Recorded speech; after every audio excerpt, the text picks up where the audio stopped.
안녕하세요, 토리잘입니다. 이번 시간에는 삼성 바이오로직스 한번 분석해 보도록 하겠습니다. 그럼 지금 바로 가자! 삼성 바이오로직스 연매출 7,015억원, 영업이익 917억원, 당기손익은 2,029억원, 바이오 의약품 일괄 생산 체제를 갖춘 글로벌 바이오 기업입니다.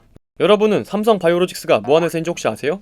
다들 아시겠지만 CMO, CDO, CRO 막 여러가지 한다고 적혀있긴 한데 제일 매출이 많이 나온 부분은 바로 이 CMO라 부르는 사업부입니다. CMO는 바이오 의약품 위탁 생산을 말하는데요, 쉽게 이해하시면 반도체, 파운드리 같은 거라고 이해하시면 되겠습니다. 자, 그런데 아시는 분들은 아시겠지만 지금 삼성 바이오로직스의 주가가 우리나라 지형 보는 것 같지 않나요? 동고서저 높대바람이 불고 있습니다.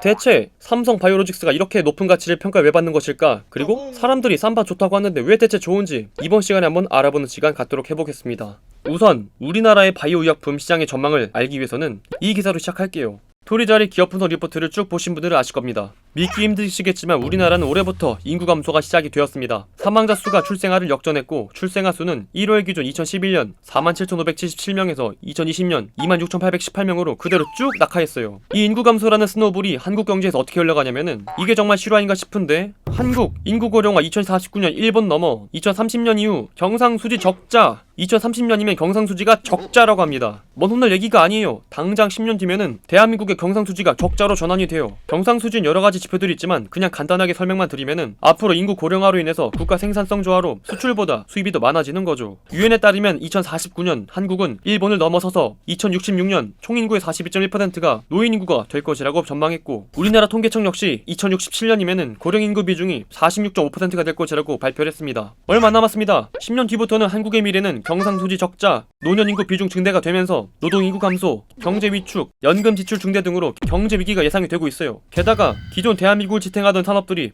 위협을 받는 것은 당연하고요. 그런데 이러한 전망에 좋았어, 가자를 외치면서 홀로 좋아하는 산업군이 바로 이 제약 바이오 산업입니다.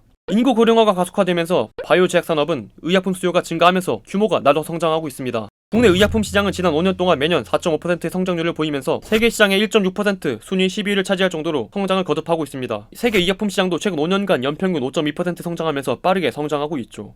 물론 한국만 늙어가는 것은 아닙니다. 국제기구연합의 2015년 세계인구 전망에 따르면 2050년에는 60세 이상의 세계 인구가 21억 명으로 늘어나 10에서 24세 인구 규모를 넘어선다고 합니다. 인구 고령화로 만성질환자가 증가하고 사람들의 관심이 건강에 집중이 되면서 전세계 제약 바이오 기업들은 건강 백세를 위한 신약 개발에 열을 올리고 있습니다. 제약조사 전문기관인 이벨로트 파마 보고서는 지난해 약 8,440억 달러, 우리나라 돈 1,004조 7,820억 원이었던 세계 의약품 시장이 연평균 6.9% 성장하면서 2024년에는 1조 1,810억 달러, 이 중 바이오 의약품 시장은 2018년 28%에서 2024년에는 32% 시장 규모 3,880억 달러, 한화 461조 9,140억 원을 차지할 것으로 전망했습니다. 그리고 오늘 드릴 이야기 이해하시려면은 다들 아시겠지만 의약품의 종류에 대해서 잠깐 이해하셔야 하는데, 의약품은 제조 방식에 따라 크게 합성 의약품과 바이오 의약품으로 구분합니다. 합성 의약품은 우리가 흔히 복용하는 화학 합성을 통해 만든 의약품으로 고혈압약, 진통제 등과 같은 일반 화학 합성약을 말해요. 반면 바이오 의약품은 합성 의약품과 달리 주로 다른 생물에 있는 단백질, 유전자, 세포 등의 원료로 쓰여서 화학물질보단 훨씬 크고 복잡한 분자 구조를 가지고 있어요.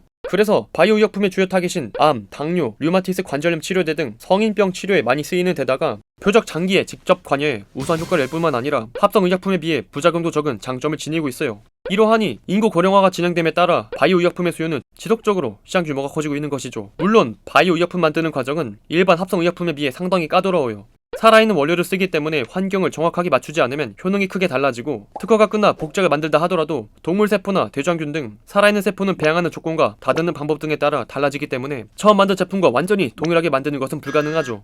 그래서 바이오 의약품의 경우 복제품을 만들면 이름에 시밀러, 유사한이라는 뜻이 붙는 게 바로 그 이유입니다. 이 같은 차이로 합성 의약품은 2-3년 동안 최대 200-300억 원 정도만 투자하면 복제를 만들 수 있지만, 바이오 의약품은 5년에서 10년 동안 3천억 원 이상을 투자해야 바이오 시밀러를 만들 수 있습니다. 약의 형태도 합성 의약품은 주로 물과 함께 삼키는 알약이지만 바이오 의약품은 주로 주사 재료도 만들어지고 있어요. 이처럼 바이오 의약품에 대한 수요는 지속적으로 커지고 있는데, 현재 세계 4대 주요 바이오 시밀러 중 약 3분의 1을 국내 기업이 생산하고 있어요. 대표적으로 삼성 바이오로직스와 셀트리온이 양강 체제로 바이오 시밀러 생산을 이끌고 있는데, 삼성 바이오로직스의 경우 바이오 의약품 생산 규모가 36만 4천 리터로 현재 세계 최대 수준이에요. 경쟁사보다 공장 건설 가동에 필요한 시간을 40% 단축할 수 있는 환경을 만들어 두었고, 바이오 의약에 대한 수요는 증대될 것으로 전망이 되는 가운데 삼성 바이오로직스는 캐파를 증대시키며 본격적으로 물 들어올 때 노를 저으려는 준비부터 세팅까지 완벽하게 끝내놓은 것이죠.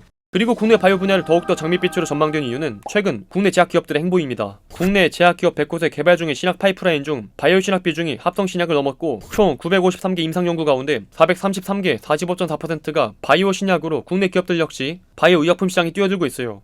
이렇게 불티나게 국내 기업들이 뛰어든 이유는 바로 이거죠. 기사의 헤드라인을 보여드리면 블록버스터 특허 속속 만료 바이오 수집조 큰장 2020년 올해부터는 글로벌 블록버스터 바이오 의약품이 미국 유럽 특허가 잇따라 만료가 되면서 전세계 매출 상위 10위권에 들어가는 오리지널 바이오 의약품 휴미라, 허셉틴, 아바스틴, 리툭산 등의 특허가 만료가 되면서 국내 기업들이 시밀러를 내어놓으면서 도약을 준비하고 있습니다. 우리 삼성 바이오로직스 형들은 싹 다 묻고 더블로 시밀러 파이프란을 내어놓으면서 물 들어왔다 노졌자 가자를 외치셨고요. 국내 대표 제약회사 우리의 셀트리온 역시 리툭산, 허세핀, 휴미라 등의 바이오 시밀러 기획하면서 재빠르게 시장을 먹을 준비를 하고 계십니다. 이러한 인구 고령화 산업 사이클적인 추세와 블록버스터 제약들의 특허 만료 등으로 바이오 의학 산업계에도 슈퍼 사이클이 도래할 것으로 판단이 되는데 이번 팬데믹 사태는 삼성 바이오로직 성장에 기폭작용을 했습니다. 팬데믹 사태로 인해서 팬데믹 사태의 치료제에 대한 수요는 급격하게 늘어났기 때문이에요. 삼성 바이오로직스는 2020년 4월 미국 감염성 질환 치료제 전문 기업인 비어바이 테크놀로지와 팬데믹 치료제 후보물질의 수탁 생산 계약을 체결했습니다. CMO 계약 규모가 3억 6,224만 달러, 우리나라 돈으로 4,400억 원에 이르면서 삼성 바이오로직스 상장 이후 단일 최대 계약 금액이라고 합니다. 팬데믹 치료제에 대한 수탁 생산 계약으로 생산 계약의 경우 기술 수출 등과 같은 변수 요인이 적고 팬데믹 이후 글로벌 바이오 시장에서는 다양한 지역의 생산 설비 확보와 대규모 약품 생산 시설의 부유가 화두로 떠오른 점에서 긍정적인 영향을 미칠 것으로 판단이 됩니다. 그리고 삼성 바이오로직스는 이 같은 시장 상황 속에서 기존 CMO 체제에서 CDMO로 기업으로의 변신을 선포하며 시장파의 확대를 목표하고 있습니다. 임상시험, 상업용 의약품을 수탁 생산하는 CMO 기업에서 세포주 개발부터 공정개발, 스케일업, 상업 생산까지 원스톱을 제공하는 CDMO 기업으로의 변신을 통해 미국을 비롯한 각국의 거점을 마련, 전세계 바이오제약 기업을 대상으로 CDMO 서비스 확산에 나설 것이라고 합니다. 삼성 바이오로직스는 GI 이노베이션, 유틸렉스, 이뮤논시아 등의 20개의 고객사와 총 45건의 CDO를 계약을 체결하면서 CDO 역시 CMO 못지않은 기술력을 부여하고 있음을 입증했고 이를 통해서 삼성의 비전은 단순히 증가하는 바이오의약품 산업에서 CMO 매출을 증대하는 것뿐만 아니라 CMO에 이어서 CDO 등 비즈니스 포트폴리오를 확대하면서 완전히 통합된 컨트랙트 서비스 컴퍼니로 나아가면서 CDO, CRO, CMO 등의 전 분야에서 삼성 바이오로직스의 비전이 보이고 있는 것이죠. 삼성이 갤럭시를 통해 전 세계를 휘어잡은 것처럼 삼성 바이오로직스 역시 글로벌 바이오의약품 시장을 휘어잡으려는 것이죠. 삼성 바이오로직스는 인구 고령화에 따른 인구 구조의 변화로 그 사이클이 점점 더 타면서 성장을 할 것으로 전망이 되고 있습니다. 현재 국내 바이오의학 산업 역시 그 추세에 맞게 점점 더 그 비중이 커지고 있죠. 과거 대한민국을 이끌었던 산업이 조선, 건설, 반도체, IT 기기였다면 다음 세대의 먹거리는 바이오 의학이 될지도 모릅니다. 하지만 지난해 일어난 인보사 사태, 신라젠 사태 등으로 제약, 바이오 의학 산업에 대한 국민 신뢰도 역시 떨어진 것도 사실입니다. 따라서 이제는 제약 바이오 기업들이 지난 과오를 반면교사 삼아서 세계로 나아가는 대한민국의 새로운 신성장 동력으로 이끌어 나가길 바라겠습니다. 오늘의 영상은 여기까지입니다. 영상의 내용이 좋았다면 구독과 좋아요 한 번씩 부탁드리도록 하겠습니다. 그리고 전 여러분들의 모든 댓글을 달고 있습니다. 원하시는 기업과 산업 말씀해 주시면요 매주 2편씩 분석해서 올려드리고 있습니다. 그리고 오늘 말 못한 기업과 산업에 대한 정보는 www.catch.co.kr에 다 들어있으니까요 꼭 한 번씩 방문 부탁드리도록 하겠습니다. 그럼 저는 또 다음에 좋은 영상으로 찾아뵙도록 하겠습니다. 그럼 다음에 또 만나요. 안녕.